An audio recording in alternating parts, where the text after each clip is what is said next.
Hello, it is Ryan, and I was on a flight the other day playing one of my favorite social spin slot games on ChumbaCasino.com. I looked over at the person sitting next to me, and you know what they were doing?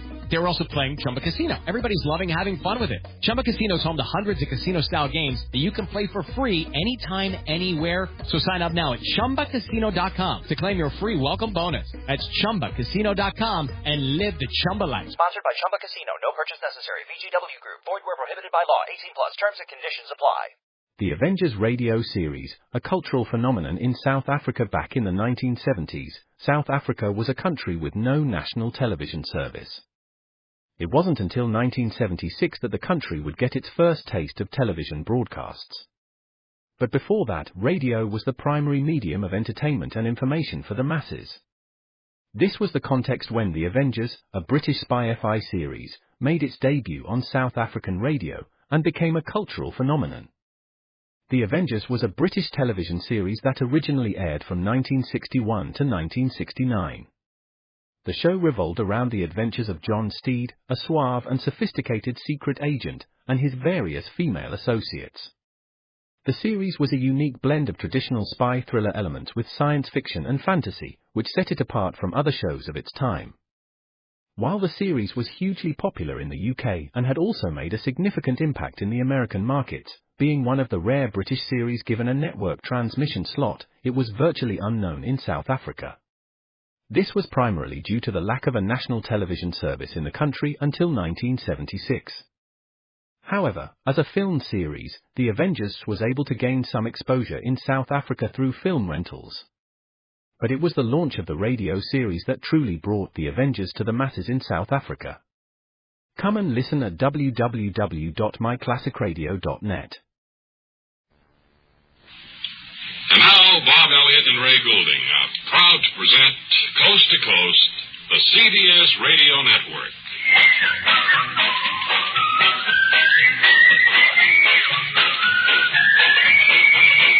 Hello, everyone. Greetings from Bob and Ray again. We're sitting on the great Bob and Ray sofa here in the CBS living room that we've been assigned.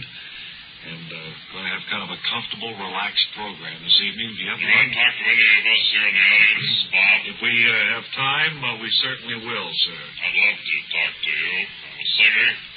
Might make a good interview.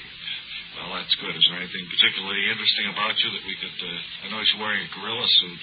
Is there any reason for that? Or? No, but I couldn't find a dinosaur suit. But you are a singer, and that should make interesting conversation. I'm a basso. I'm from Hamilton, Ohio. Well, we'll get to all that when we come to interview you, sir, if and when we have time. Yeah, Hamilton basso. And before we go any further, audience, let's take a look at today's rundown and see if there are some things here that you're going to like. We're going to have Flaming Bombadine, whom we've promised so often. He's going to be here to do an unusual circus act that we think you'll like. Boy, of all the shows to get tickets. Going to be saluting another Honor City, well, the first Honor City. A series of them, and we'll be beginning that today. Going to have a commercial for CBS. Audience, I see you smiling at that. And then we'll be calling in Wally Ballou for a new feature from Idlewild Airport. Look, will somebody get rid of that troublemaker? The rest of the audience seems very pleased with the roundup. Right out that way. Okay, fine.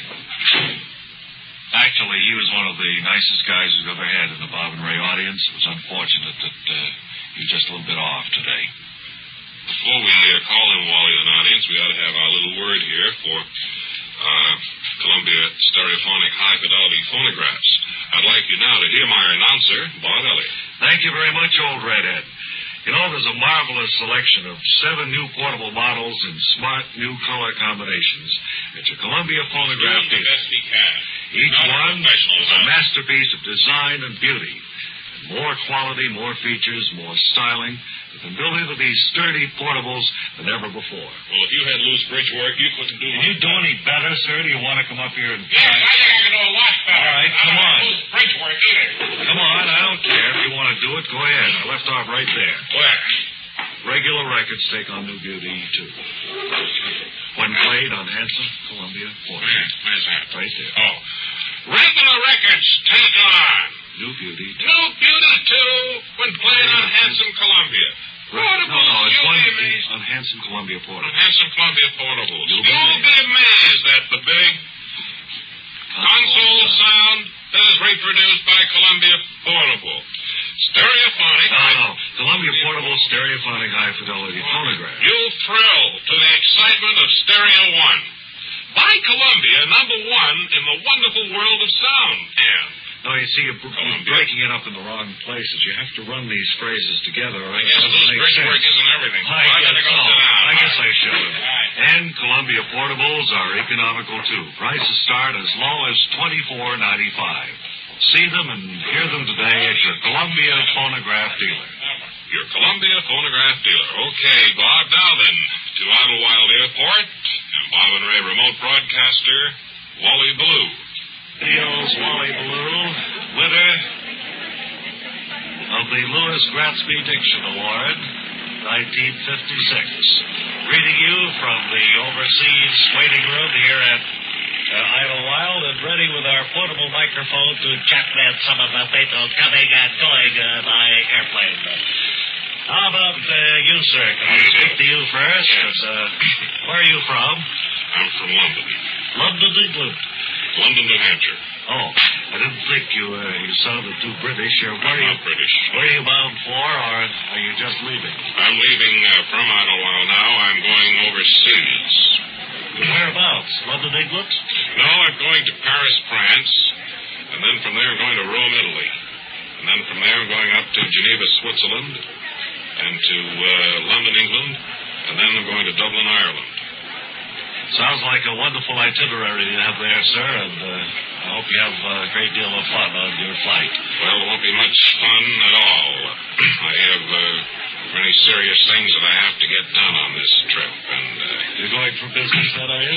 More or less business. See, I'm in the promotional business, Mr. Ballou. I'd like to, if I may, use your CBS microphone. Well, we can't use any free advertising on this show. I understand your side of it, but after all, we do have valuable radio time for sale, and if you care to sponsor any portion of my interviews, I'd be glad to talk to you after we leave the air. Well, that wouldn't do me any good at all. You see, what I want to do is go overseas and introduce tuna over there for various holidays. Like in this country, you have your traditional turkey for Thanksgiving. You like to, for instance, in France, institute like, say, tuna fish for Bastille Day. And then in England, for lilac time at Q, kind of ring in pizza pie. I see. So you're hired by the Pizza Institute? The Tuna Institute, that's right. Well, I hope, have you tried this in this country, of changing any of these? I tried it for a little while in this country, but with disastrous results. So I thought maybe I'd better change my modus operandi. Well, what would be the... Yes, I would, before I get on that plane. Yes, well, I spilled something there. What would be the traditional Thanksgiving Day dinner in England, say? Oh, I think they have the... well, they don't have Thanksgiving there. They don't have that. Well, they don't have that, then. No. Well, how about 4th of July in France, then? Well, the 4th of July in France... I know they have a 4th of July in France. Yes, it's between the 3rd and the 5th. Right. Well, what do they eat on the 4th of July? Well, a lot of them, I know, sit down to a good meal of truffles and wine and bread. Cheese. Rather than be eating tuna fish or pizza, huh? Right. Those are the two products I'm interested in. Lots of luck to you, sir. The way you said that, I doubt it. Very glad that you spoke to us on this, our first interview from the airport. And we have time, engineer, for one more if I have enough wire. No, you don't, Wally, because this is the show on which we introduce a new feature called Salute the Honor City. From time to time, we're going to select, by technical means, a city around the country and salute it on the Bob and Ray Show. And we're ready for our Honor City Salute number 1.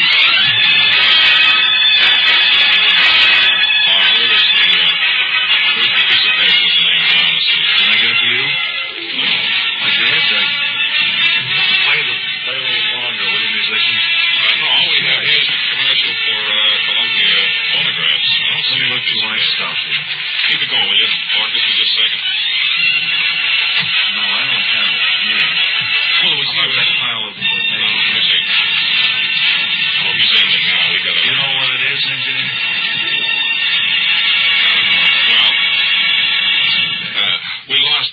city. We'll have to do it. We'll look it up and do it some other time. Sorry about it. And now, friends, we have the treat that we've been speaking of for so many days. Flaming, would you come over here, please? Ladies and gentlemen, one of the greatest acts to come out of the circus world. And one of the most exciting ones, certainly, that we've ever seen. Flaming Bombadine. I think you're going to have to speak up a little bit more, Flame. Okay. Have you got all the equipment here with you? Because after we talk a little bit, we would like to have you demonstrate your wonderful act. Well, Bob, I can't be shot out of a cannon here. I know your advance man, Mr. Conley, was speaking to me. Wilbur Conley, the young squirt who works for us. And he wanted to know if I could be shot out of a cannon on the radio program. And I said it'd be impossible. The studio isn't big enough. So what we've gone ahead and done is to take a trash can and remove the bottom, and I'll kind of come shooting out of that. And I have, I think, just enough of a charge to carry me just to the end of the studio. Use a light charge in a thing like this. How did you ever get started being shot out of a cannon? I've often wondered that about you people. Well, I started being shot out of a flintlock rifle, Bob, when I was a kid, and it just naturally happened. I worked out of a mortar for a while, and then as the bigger I got, the heavier I got, the more of a cannon I needed. I see. Bigger bore. Right, at the current time, Flaming Bombadine is the star of the Stutz Brothers Circus, I'm told. And as such, he is given... I work with my brother. Gus the Nerve is my brother. Is he in the circus, too? Yes. See, how did he get that name? From diving off a high board or something? No, Gus the Nerve has very tender skin, and he shaves 3 times a night for the audience using the wrong blade edge. Oh, well, that sounds like a terrific act. Thrilling act, too. Now, tell us something about the actual work of being fired out of a cannon. Well, Bob, I have these specially made shoes in which I can put a small charge of dynamite.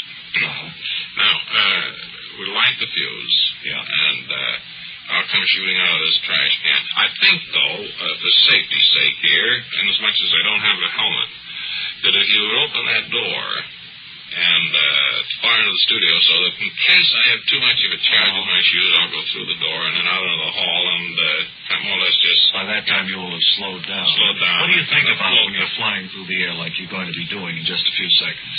Well, Bob, I don't know. It's awfully hard to describe feeling like that. The first thing that happens to you is your sense of hearing is knocked out from the charge, and you're going at such a tremendous rate of speed that... you can't hear the applause. You can't hear the applause. You can't see anybody, and there's a tremendous... it's awfully hard. Let me see. I might try to describe it. Compare it to anything. I mean, is it like... Well, look, I'll say... Well, look, it's like this. Have you ever been shot out of a cannon? No. Well, it's something like that. I guess all I can say about as close as we can come to it. So, now, will you go over and crawl in the trash can there with your shoes? We have the door. You open the door, will you? And it's all open, right? All right, well, now I'm getting down here. I think everything's good. And I'm all set anytime you want to, all right, how about I count 3 and we'll let her go, huh? All right. Lots of luck, Flaming Bombadine. We'll thank you in advance for giving us this... All right, anytime now. 1, 2, 3.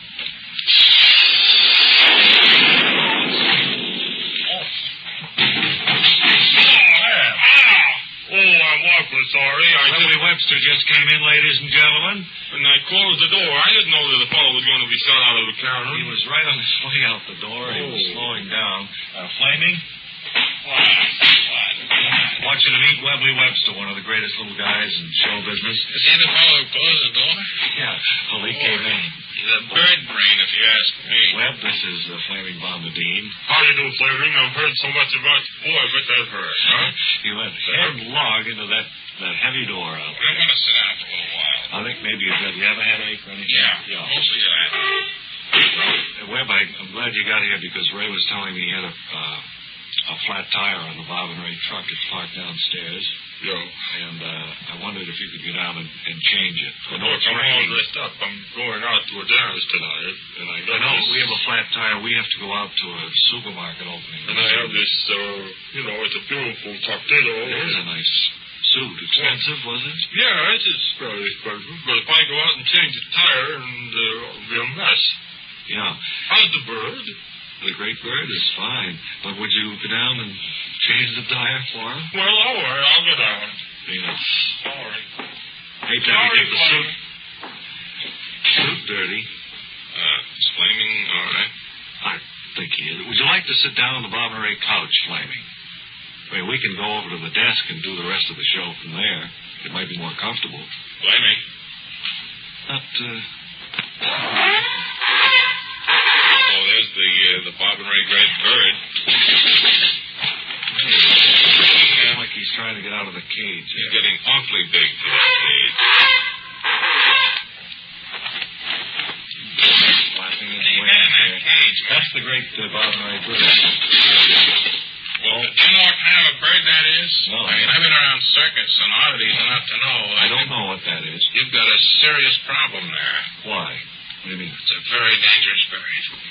Just let it go at that. Very dangerous bird. Well, maybe we should auction it off, huh? Maybe.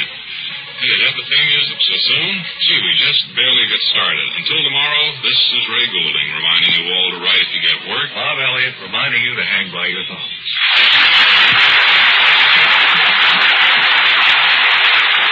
This is the CBS Radio Network.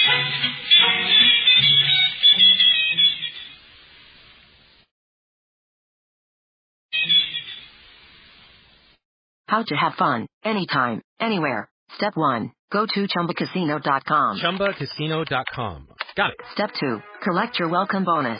Come to Papa welcome bonus. Step 3. Play hundreds of casino-style games for free. That's a lot of games. All for free? Step 4. Unleash your excitement. Chumba Casino has been delivering thrills for over a decade. So claim your free welcome bonus now and live the Chumba life. Visit ChumbaCasino.com. VGW Group. No purchase necessary. Void where prohibited by law. See terms and conditions. 18+.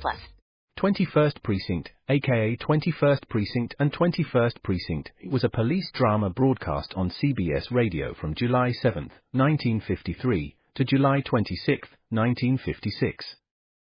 It was initially a summer replacement for My Friend Irma. The program was produced in cooperation with the Patrolmen's Benevolent Association of the City of New York and presented adaptations from true criminal records in New York. From the policeman's point of view. Historically, the 21st Precinct had been located near Gramercy Park in Manhattan, but in 1929 the department reorganized the precinct numbering, and the 21st designation was dropped from use.